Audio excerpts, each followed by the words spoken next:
Hi, my name is Katy Rosenhaus, and today I'm going to show you how to make caramelized nuts at home. So I'm starting with 3 basic ingredients. I have whole almonds. These have the skin on, but you can use any kind of nuts that you prefer. I'm going to start with about a cup of whole almonds right into my pot, and I'm just going to add about a 1/4 cup of sugar. Okay, right in there, and a little bit of water as well. So if you take a look at the consistency I have here, I have my nuts, I have my sugar, and I have my water, everything kind of lightly coated.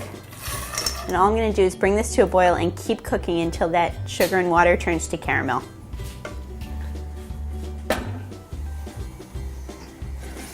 So when you're cooking these nuts, you want to make sure that you're constantly stirring. You never want to leave them to end up scorching in any particular place. And also, as the nuts are cooking, they're going to toast. So while we're also getting a nice caramel surface for our nuts, we're also toasting them up, making them really delicious, and just a nice crunchy coating of caramel.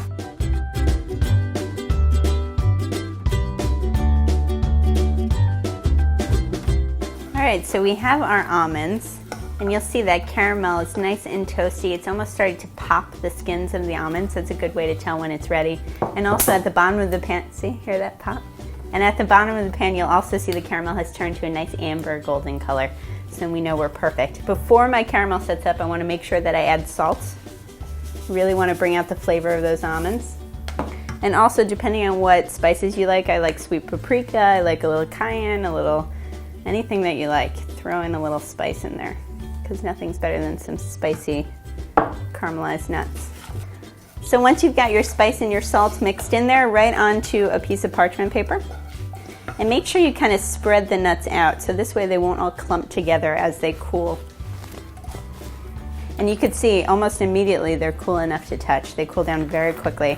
If you want to serve them warm at a party, the great way is to just make them and serve them, or else make them ahead of time, pop them in the oven just to heat them up for a couple minutes at about 350 degrees, and you have nice warm caramelized nuts. That's how you make caramelized nuts at home. Enjoy.